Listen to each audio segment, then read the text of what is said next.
আক্রমণ, বৃষ্টির মতো পাথর মেরে রাসূলকে রক্তাক্ত করে ফেলেছে তায়েফের কাফেরের সন্তানেরা।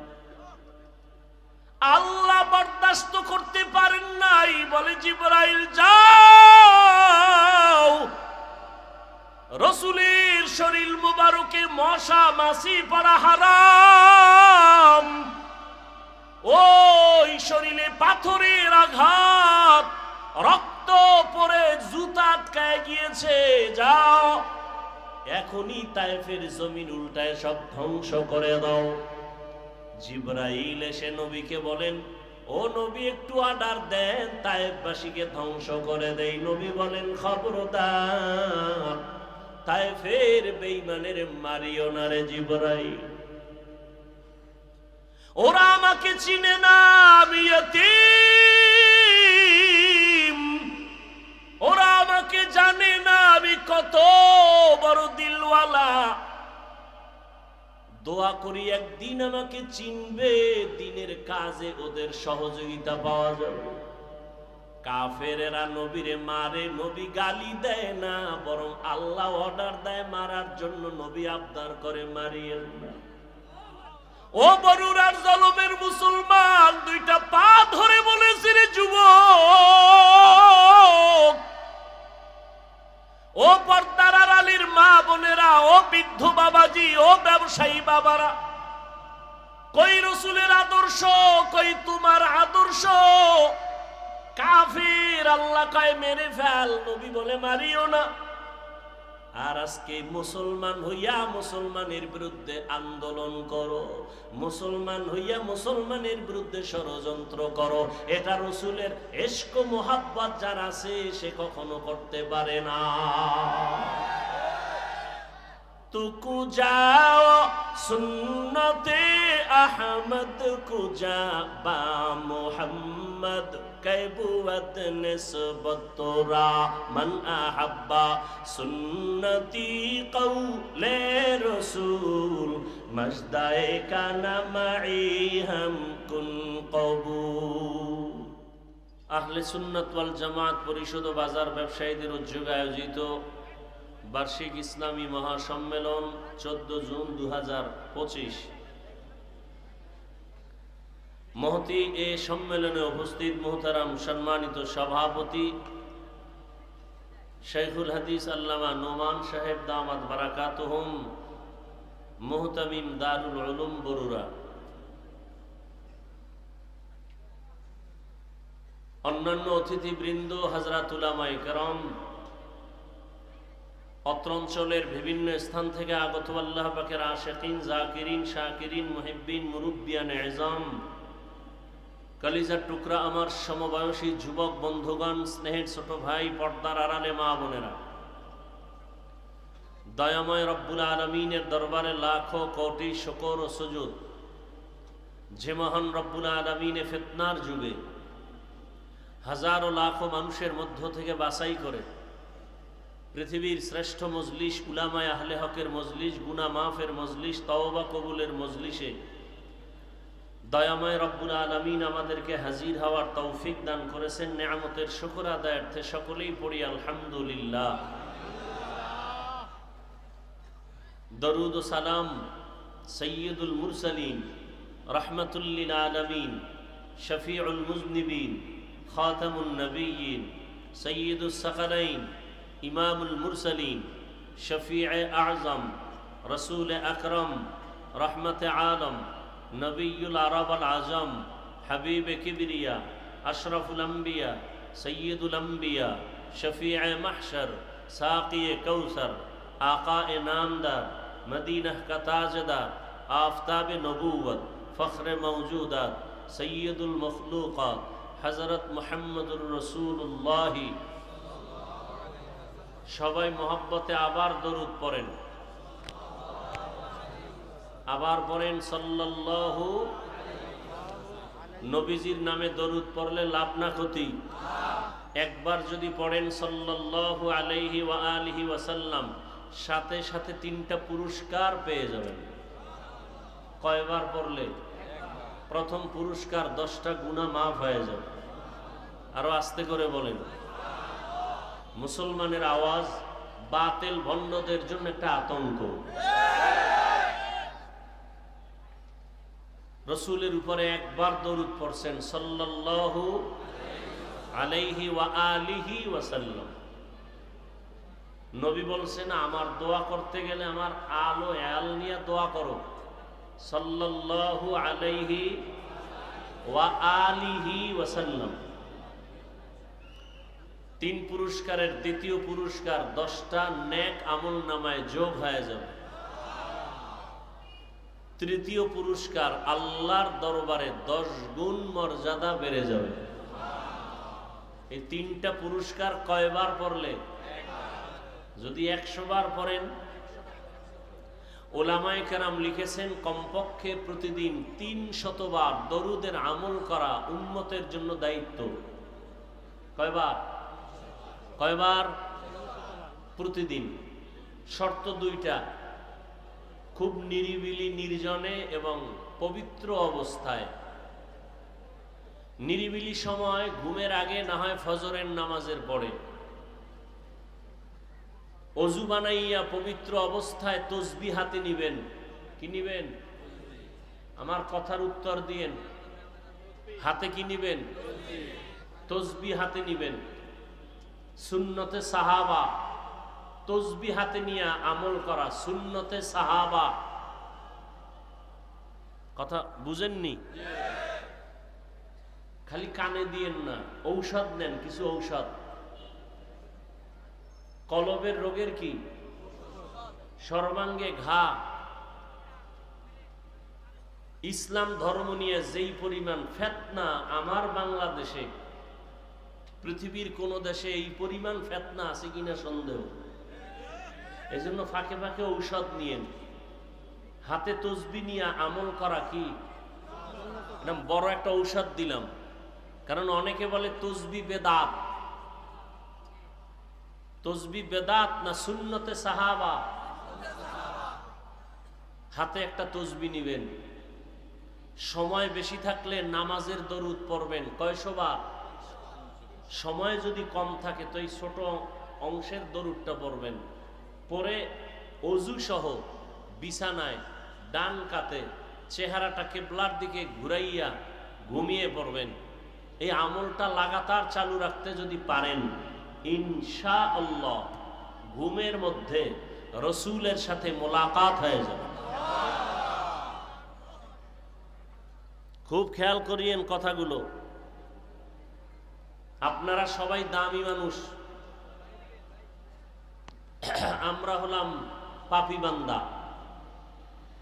আপনাদের দোয়া নেওয়ার জন্য ঘুরি, আর কিছু না। কখন কার দোয়া কবুল হবে বলা যায় না। একজন রিক্সা ড্রাইভার মুরব্বী মানুষ, তার দোয়াও কবুল হতে পারে। একজন চাষি মানুষের দোয়াও কবুল হতে পারে। আমি বান্দার দোয়া কবুলের কোনো গ্যারান্টি নেই। আপনাদের দোয়া নিতে আসছে, আর কিছু না। আর রসুলের আদর্শের কিছু বয়ান করে যাব, কাউকে আঘাত করার জন্য বয়ান না। মানুষকে জাহান্নাম থেকে বাঁচানোর পথ দেখানো, এটা আসল বয়ান। জান্নাতের পথ দেখানো। আল্লাহ সবাইকে সহিবুজ দান করেন। তাহলে ইনশাআল্লাহ দরুদের আমল করব তো? সবাই রাজি আছি না?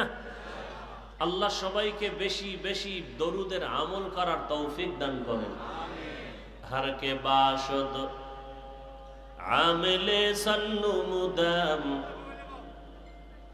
আতশে দোজখ শাওয়াদ বনওয়ায় হারাম। প্রতিদিন কতবার? 300 বার। সর্বোপরি শুকর যাদের অক্লান্ত পরিশ্রমের মাধ্যমে আজ এই সুন্দর আয়োজন।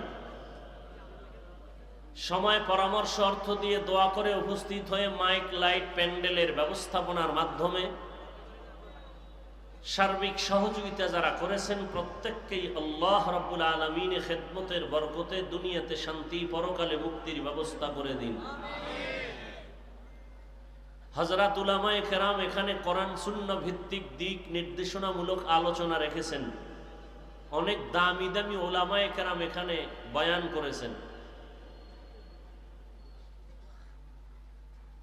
উজানি মাদ্রাসার নাজেমে তালিমাত শিক্ষা সচিব শেখুল হাদিস আল্লামা আব্দুর রহমান দামাত বারাকাতুহুম, আল্লামা শাহ ইলিয়াস সিদ্দিকী জমিরি দামাত বারাকাতুহুম সহ অনেক ওলামায়ে কেরাম এখানে বয়ান করেছেন।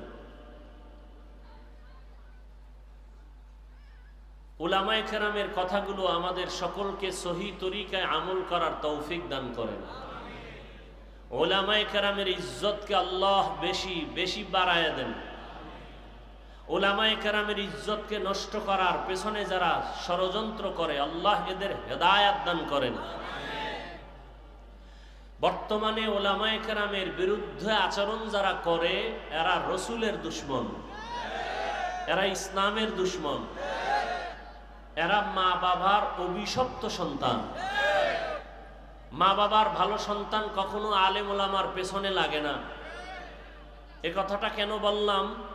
কিয়ামত পর্যন্ত আর কোনোদিন কালেমার দাওয়াত নিয়ে জমিনে রসুল আসবেন না। আসবেন কি জলম বরুরাতে নবীজি আসবেন দাওয়াত নিয়ে? কিয়ামত পর্যন্ত আবু বকর, ওমর, ওসমান, আলী রাদিয়াল্লাহু আনহুম আসবেন? ভালো করে খেয়াল করেন, কিয়ামত পর্যন্ত জমিনে ইমামে আজম আবু হানিফা, ইমাম শাফিঈ, ইমাম মালিক, ইমাম আহমদ বিন হাম্বল আসবেন? কিয়ামত পর্যন্ত এই জাতিকে জান্নাতের পথ দেখাবার জন্য ইমাম বুখারী আসবেন না, ইমাম মুসলিম আসবেন না। কিয়ামত পর্যন্ত এই জাতিকে জান্নাতের পথ দেখাবে একমাত্র, শুধুমাত্র, কেবলমাত্র উলামায়ে আহলে হক। উলামায়ে আহলে হক। ওলামা বললেও দৌড় দেওয়া যাবে না, কারণ ওলামা তো সব দলে আছে। দুনিয়ার লাইনে আমগো ওলামা অনেক দল। আওয়ামী লীগে ওলামা আছে না নাই? বিএমপির মধ্যে ওলামা আছে না নাই? আছে। ওলামা লীগ, ওলামা দল। কিন্তু রসুলের আইনে, রসুলের আদর্শে ওলামা দুই দল। ওলামা কয় দল? এক দল হক আর এক দল বাতিল। এক দল হক আর এক দল বাতিল। কিয়ামত পর্যন্ত মানুষকে জান্নাতের পথ দেখাবে উলামায়ে, আর কেউ দেখাবার কোনো রাস্তা নাই। কারণ নবীজি আসবেন না, সাহাবায়ে কেরাম আসবেন না, আউলিয়ায়ে কেরামরাও আসবেন। বড় পীর আব্দুল কাদের জিলানী, খাজা মুঈনুদ্দিন চিশতি আসবেন? আসবেন না।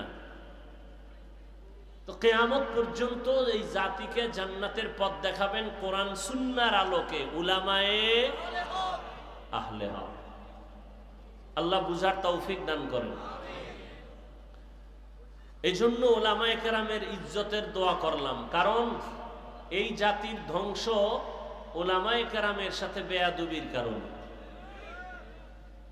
যেই উম্মত নবীর সাথে বেয়াদবি করে উম্মতের ধ্বংস অনিবার্য। যেই সন্তান পিতা মাতার সাথে বেয়াদবি করবে সন্তানের ধ্বংস অনিবার্য। যেই মুসল্লিরা ইমামের সাথে বেয়াদবি করবে মুসল্লিদের ধ্বংস অনিবার্য। যেই উম্মত উলামাদের বিরুদ্ধাচরণ করবে উম্মতের ধ্বংস অনিবার্য। উলামায়ে কেরামের ইজ্জতকে আবারও দোয়া করি আল্লাহ বাড়ায় দেন। তবে মহা এক ষড়যন্ত্র চলতেছে এই জাতির মধ্যে ওলামাদেরকে আলাদা করার জন্য। কেন? কয় মানুষের অন্তরে যদি ওলামায়ে কেরামের প্রতি ঘৃণা জমানো যায় তাহলে মানুষ আর আলেমের কাছে যাবে না, বয়ানও শুনবে না, ইসলামও জানবে না, ইসলাম অটোমেটিক বন্ধ হয়ে যাবে। এই জন্য সব বিধর্মী বাতিলের টার্গেট ওলামায়ে কেরাম, এবং ওলামায়ে কেরাম তৈরি হওয়ার ফ্যাক্টরির নাম মাদ্রাসা। এই মাদ্রাসার উপরে টার্গেট। কিন্তু কি হবে লাভ? যদি আল্লাহ পাক হেফাজত করেন। বান্দা চাইলে কিছুই হয় না, আল্লাহ চাইলে সব হয়। বান্দা চাইলে কিছুই হয় না, আল্লাহ চাইলে সব হয়। আল্লাহ চাইছেন কিয়ামত পর্যন্ত এই জমিনে কোরআনের আওয়াজ চলবে, চলতেছে। বন্ধ করা যাবে? করতে কেউ পারছে? বরং যারা বন্ধ করার অপচেষ্টা করেছে এরা বন্ধ হয়ে গেছে। নমরুদ চাইছিল ইব্রাহিম দুনিয়াতে আসবে না, আল্লাহ চাইলেন আমার সিদ্ধান্ত আসবে এবং তোর নাকের ডগায় পাঠাইয়া তোরে পিটাইয়া সাইজ কইরা ইব্রাহিমকে প্রতিষ্ঠিত করব। ফেরাউন চাইছিল মুসা নামের বান্দা আসতে পারবে না, আল্লাহ চাইছেন মুসা তো আসবেই, তোর ঘরে রাইখা তোর টাকা দিয়া খাওয়াইয়া বড় বানাইয়া তোর গালে থাপ্পড় লাগায় তোকে সাইজ করব।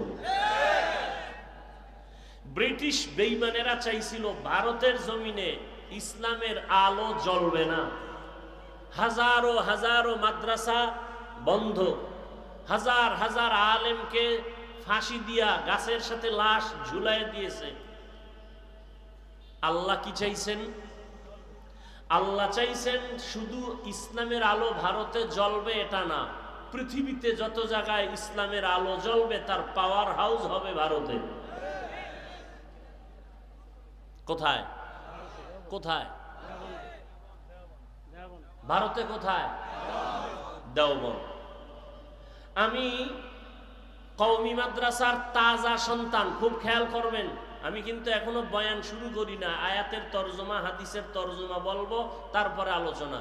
2-3 মিনিট শুধু ভূমিকা একটু খেয়াল করবেন। আমি কওমি মাদ্রাসার তাজা সন্তান। আমার আদর্শ এটা না যে আমি কওমিতে পড়ি এটাই জান্নাত পাবে, আলিয়ায় পড়লে পাবে না, এটা মুমিনের আদর্শ হতে পারে না। আমি অলিয়া উলিয়ার ভক্ত না, আমি খাঁটি পীরের মুরিদ। অতএব আমি পীর মুরিদির বিরুদ্ধে বয়ান করব, এটা মুমিনের আদর্শ হতে পারে না। যারা পীর মুরিদির লাইনে নাই তাদেরকেও আমরা হিংসা করব, এটাও মুমিনের আদর্শ হতে পারে না। আমি দাওয়াত ও তাবলীগের লাইনের সন্তান। যারা দাওয়াত ও তাবলীগের লাইনে যায় না তাদেরকে আমরা হিংসা করব, এটা মুমিনের আদর্শ না। অতএব কেউ মনে মনে ভাববেন না যে আমি কাউকে আঘাত করে আমারটাই হাইলাইটস করে বয়ান করব না। এই টেনশন অন্তর থেকে দূর করে দেন। বয়ান হবে কালেমার পতাকার আলোকে। আপনি মুসলমান? বলে হ্যাঁ আমিও মুসলমান। আপনি আমি এক, বেঈমান আলাদা। কেন আলাদা করেন, ভাগ করেন? এখানে যারা আপনারা আছেন সবাই মুসলমান কিনা? আপনাদের আল্লাহ এক না দুই? আমার আল্লাহ দুই। সবাই বুঝেন, আপনাদের আল্লাহ আমার আল্লাহ, আপনাদের নবী আমার নবী, আপনাদের কোরআন আমার কোরআন, আপনাদের কাবা আমার কাবা, আপনাদের কালেমা আমার কালেমা, আমার আপনার ধর্ম। দুনিয়াতে আসছি সিস্টেম। শুধু জলম এলাকার মানুষ আসার সময় দুনিয়াতে লঙ্গি পরে আসছিল, সবার সিস্টেম এক। বিদায় বেলা কাফন হবে কয়টা? কাফন হবে পুরুষের 3টা, মহিলাদের 5 কাফন। কালার হবে আলাদা। বলেন, আমি বক্তা হিসেবে আমার কাফন একটা বাড়বে। গরিব রিক্সা ড্রাইভার মরে গেলে একটা কাফন কম, তাহলে কাফনের সংখ্যাও এক, কালার আলাদা। আমাদের কওমিওয়ালাদের কাফনের কালার একরকম, যারা কওমিতে নাই তাদের কালার আর এক রকম।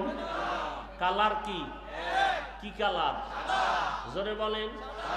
সবার কালারও এক, তো কালার নিয়েও ঝগড়া চলে না? চলে না। সবার কাফনের কালার এক। কবরের সাইজ আলাদা না? কবরের সাইজও এক। কবরে চাপা দেওয়ার পরে প্রশ্ন হবে কয়টা? আমার প্রশ্ন একরকম, আপনারটা আর এক রকম না? সব এক। রবের পরিচয় দাও, ধর্মের পরিচয় দাও, রহমাতুল্লিল আলামিনের পরিচয়। তাহলে আপনার আমার আল্লাহ এক, নবী এক, কোরআন এক, কাবা এক, ধর্ম এক, কালেমা এক, ইসলাম এক, নবী এক, আশা এক, বিদায় বেলা এক, কাফন এক, কালার এক, কবর এক, প্রশ্ন এক। দ্বন্দ্ব কেন? দ্বন্দ্ব কেন? একমাত্র কারণ আল্লাহর ভয় নাই, জান্নাতে যাওয়ার চিন্তা নেই।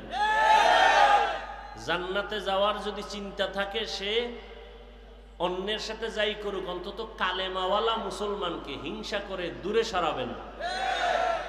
রসুলের দিল কত বড়, আপনার দিল ছোট কেন? আপনি রসুলের বড় আসে। হ্যাঁ, রসুলের কাছে কাফের আসতো না? আসতো না? নবীজির কাছে মুশরিক আসতো কি আসতো না? অগ্নি পূজারী, মূর্তি পূজারী রসুলের কাছে আসতেন না আসতো না? রসুল কি লাথি মেরে তাড়ায় দিছেন, গালি দিছেন? তাহলে আপনি কি মনে করেন, আপনার বাড়িতে যদি মনে করেন কোনো হিন্দুও আসে, রসুলের আদর্শ কি? একটু পানি দিয়া মেহমানদারি করাও, তোমার এই আদবের মেহমানদারিতে ও মুগ্ধ হয়ে যেন কালেমার দিকে আগায় যায়। আপনার আচরণটা তো এমন হওয়া উচিত। আপনি তাড়ায়া দেন কেন?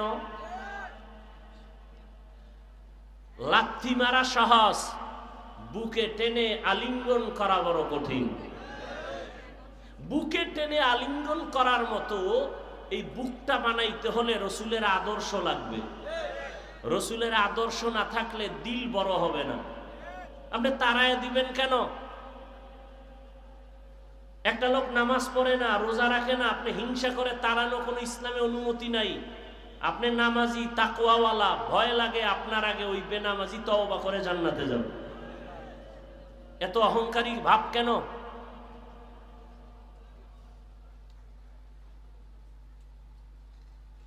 আমি পাঁচকল্লি টুপি মাথায় দিয়ে বয়ানে বসছি।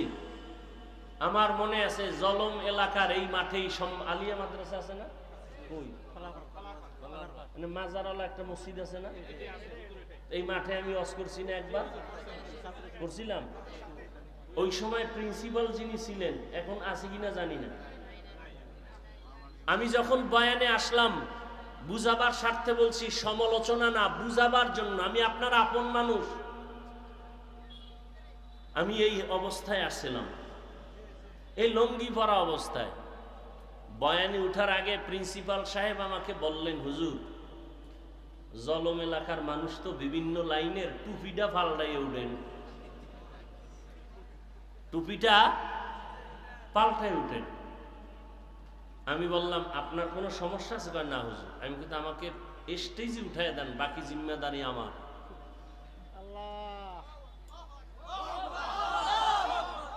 হুজুর বললেন ঠিক আছে। তো এই অবস্থায় স্টেজে উঠলাম, বয়ান করলাম, বয়ান করে চলে গেলাম। রসুলের আদর্শ মানতে গিয়ে টুপি পরলাম, দাড়ি রাখলাম, নামাজ পড়ি, পর্দা করি, হালাল খাই, কাউকে গালি দেই না, দুই একটা কথা যদি গরম বের হয় ক্ষমা চেয়ে নিতেছি। এরপরও কেন আমাকে দূরে ঠেলে দিবেন? কারণ কি? বরুড়া এলাকায় বয়ান করতেছিলাম, একজনের নারায় রিসালাত বলে একটা স্লোগান দিছিল। তো লোকটা সাধারণ মানুষ, আবেগে দিছে। তো আমি ধমক দিছিলাম, কারণ এই মজলিস তো ভিন্ন মজলিস, এক একটা মজলিসের এক একটা আদব আছে। ইমাম শাফিঈ রহমতুল্লাহ আলাই, ইমাম আবু হানিফা রহমতুল্লাহ আলাইর কবর জিয়ারতে গেছেন। তো জিয়ারত করে মোনাজাত দিতেছেন হাত উঠাইয়া। ভক্ত বলে, ইমাম শাফিঈ আপনি হাত উঠানের পক্ষে না, হাত উঠাইয়া দোয়া করা তো ইমাম আবু হানিফার কাম, আপনি তো হাত উঠাইয়া দোয়ার পক্ষের মানুষ না। আবু হানিফা যদি থাকতেন আর আমার কবরের কাছে যাইতেন, তো সে আমারটা মাইনেই দোয়া করতেন। এক একটা মজলিসের এক একটা আদব আছে। যেখানে 100 মানুষের মধ্যে 99 জন মানুষ পুরা মজলিসে নবীকে দাঁড়ায় সালাম দেয়, জায়েজ না জায়েজ পরের কথা, ওই মুহূর্তে তাদের বিরুদ্ধাচরণ না করা, এটা আদব। এটা কি আদব? পরে বলছিলাম ফালতু। কাকে বলছি? লোকটাকে, যেই লোকটা না বুঝে স্লোগানটা দিছে তাকে বলছিলাম ফালতু। বুঝ কমের কারণে এই কাজটা করছে, এটারে লাগাই দিছে আমি নারায়ে রিসালাত শব্দকে ফালতু বলছি। আপনার মুখ দিয়া বলতে তো আর বাজে না, কিন্তু হিসাব দিতে হবে ভিন্নভাবে। আমি বলছি কোন ধারায়, আপনি নিলেন কোন ধারায়, এটারও হিসাব দিতে হবে। এটা হয় কেন? হিংসার কারণে হয়। আল্লাহ সব ভাইকে হেদায়াত দান করুন। যারা পাঁচকল্লি পরে না, টুপি পরে না, এদের গালি দেই নাই, বরং দেখলে সালাম দেওয়ার চেষ্টা করি। এটাই রসুলের আদর্শ।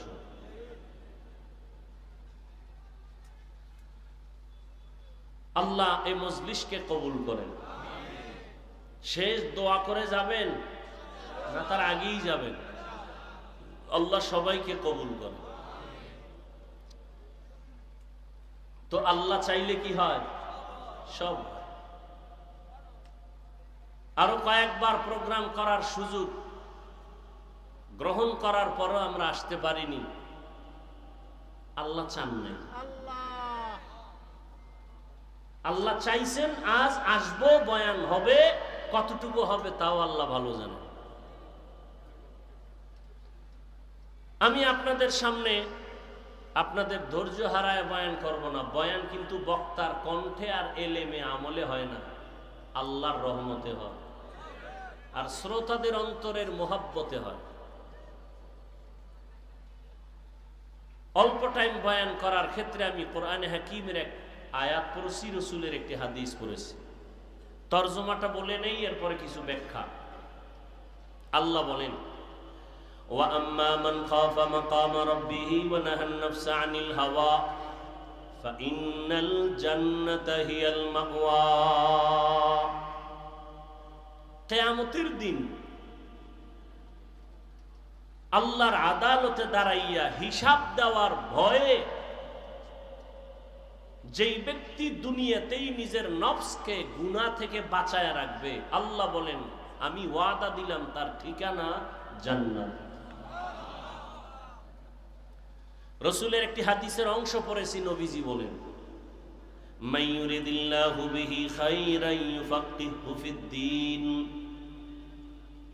রহমতের নবী বলেন, আল্লাহ যাকে মোহাব্বত করবেন, যার ভালো চাইবেন, তাকে আল্লাহ তাফাক্কুহ ফিদ্দীনের মাকাম দান করবেন, অর্থাৎ দ্বীনের সামুজ দান করবেন, বুঝ।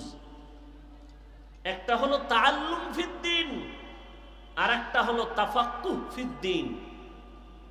দ্বীন সম্পর্কে জানা, এটা হলো তাআল্লুম ফিদ্দীন। এটা আম বিধর্মীয় ইসলাম সম্পর্কে অনেক কিছু জানে, এটা সফলতা না। সফলতা তাফাক্কুহ ফিদ্দীন, দ্বীনের বুঝ আসে, দ্বীন অনুযায়ী চলে, এটা সফলতা। আজকে এখানে এই যে বললাম, আপনার আল্লাহ আমার আল্লাহ সব এক, আপনার নবী আমার নবী এক, আপনার কোরআন আমার কোরআন এক, আপনার আল্লাহ এক, নবী এক, কোরআন এক, আপনার আমার ধর্ম এক, কালেমা এক। আপনার আমার দুনিয়াতে আসার সিস্টেম এক, বিদায় বেলার সিস্টেম এক, কাফন এক, কালার এক, কবরের সাইজও এক, কবরের প্রশ্ন তিনটা তাও এক। তাহলে আমি আপনাকে বয়ান করব কেন? বয়ান তো বিধর্মীকে করব। যেই মানুষ আমার আল্লাহ চিনে না, নবী চিনে না, কোরআন বুঝে না, হাদিস বুঝে না, কাবা চিনে না, এদেরকে তো বয়ান করব। আপনি তো আল্লাহ মানেন, নবী মানেন, কোরআন মানেন, হাদিস মানেন, কালেমা মানেন, আপনাকে বয়ান করব কেন? বয়ান করব কেন না, বরং আপনাদের পেছনে ঘুরতে ঘুরতে ঘুরতে ঘুরতে পাগল।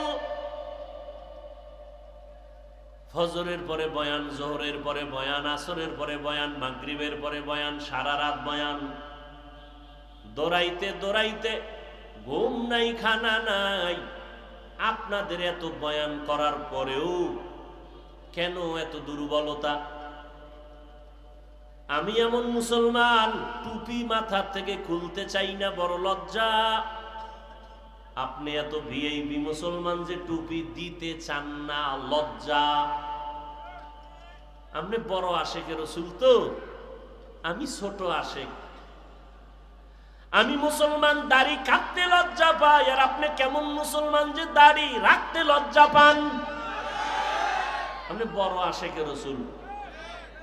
আমি নবীর আশেক, মসজিদে না ঢুকলে লজ্জা পাই, আর আপনি রসুলের আশেক, মসজিদে ঢুকতে গেলে লজ্জা পান। আমি মরিয়া যাব, চাকরি যাবে, নামাজ ছাড়বো না। আর একজন ইমানওয়ালা কয় আমার নামাজ যায় যাক, চাকরি ছাড়ব না। মুমিনে মুমিনে ব্যবধান আছে না নাই? বড় কঠিন জিনিস। কিন্তু একজনে বলে পর্দা লঙ্ঘন হয়, আমি এখানে কাজ করব না। আর একজনে বলে পর্দা করার দরকার নাই, আমার চাকরি ঠিক রাখবো। সেও মুসলমান। সবকিছুর মূলে বুঝের অভাব। কিসের অভাব? আমার বুঝ টুপি মাথায় দিলেই শান্তি আর সম্মান, আপনার বুঝ হলো টুপি না দিলে সম্মান। বুঝটা যেদিন ঠিক হয়ে যাবে সেদিন আপনার গালেও দাড়ি উঠবে, জেনারেল লাইনে থাকলেও আর দাড়ি ছাড়বেন না, কারণ আপনার বুঝ ঠিক হয়ে গেছে। বুঝটা ঠিক করার জন্যই উলামায়ে কেরামের বয়ান। রহমতের নবী জীবন ভর কষ্ট করেছেন, মানুষকে দ্বীনের দিকে ডাকছেন। সারা দুনিয়ার সমস্ত মুমিন মুসলমান নবী রসুল যত কষ্ট করেছেন এর থেকে কোটি গুণ কষ্ট রসুল করেছেন একা। এজন্য নবী বলেন, আল্লাহ যাকে মোহাব্বত করবেন, ভালো চাইবেন, তাকে তাফাক্কুহ ফিদ্দীনের মাকাম দান করবেন, দ্বীনের সহি বুঝ দান করবেন। এখানে এত মানুষ, সবাই খুশি, এত লোক, কিন্তু আমি অতটা খুশি না। কেন? এখানে অনেক মানুষ বসে আছে, সবাই দাবি করে আশিকে রাসূল, অথচ ফজরের নামাজ অনেকে পড়ে নাই, যোহর পড়ে নাই, আসর পড়ে নাই, মাগরিব পড়ে নাই, এশাও পড়ে নাই। আছে না নাই? নামাজ না পড়ে যদি আশিক হয় তাহলে আমরা নামাজিরা ভণ্ড।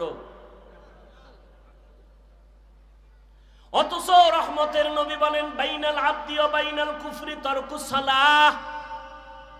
মুমিন আর বেঈমানের মাঝে ব্যবধান হলো নামাজ।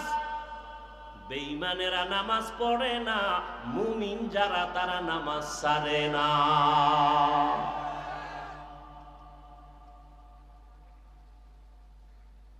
আফসোস, আসলে ইসলাম মুসলমান দাবি করি, ইসলাম কি জিনিস চিনি না, রসুলকে চিনি না। ওয়াসকুরিনীর ঘটনাই বয়ান হয়, কিন্তু ওয়াসকুরিনীর ইশক অন্তরে নাই।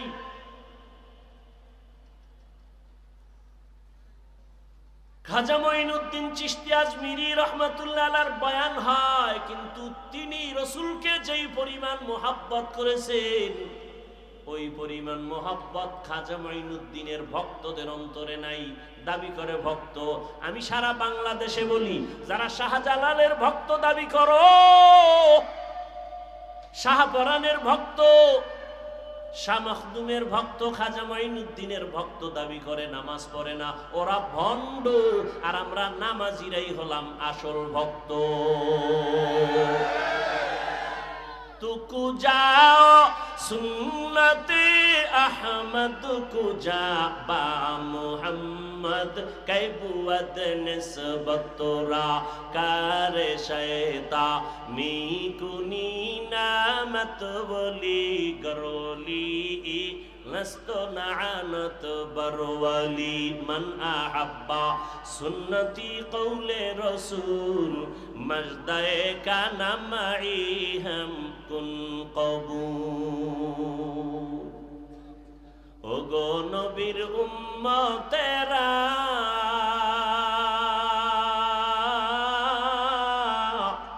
हुए আজি দিশাহারা। কোরআন হাদিসের চলো যখন যাহা চায় মনে, নবী বিনে কে তরবে পুসিরত মিজানে, নবী বিনে কে তরবে পুসিরত মিজানে। চলো চলো চলো মুমিন চলো নবীর সন্ধানে, নবী বিনে কে তরবে পুসিরত মিজানে, নবী বিনে কে তরবে পুসিরত মিজানে। উম্মতের কান্ডারি নবী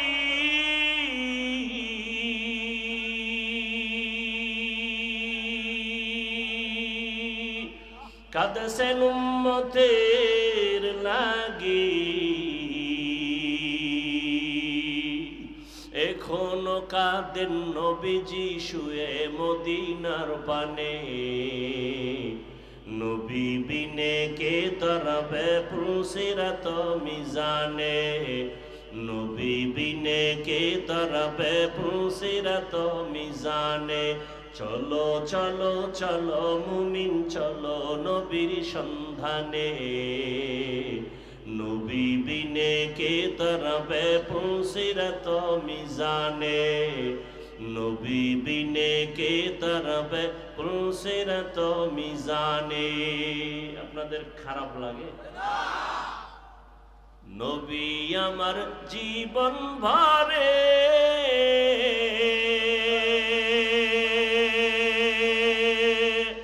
দিনের লাগি কষ্ট করে, দান দান শহীদ করিলেন অহুদেরই ময়দানে।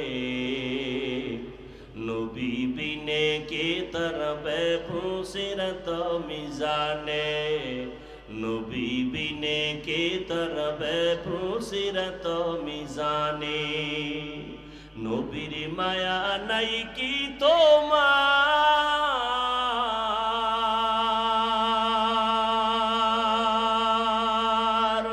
কেমনে দুঃখ দাও যে আবার।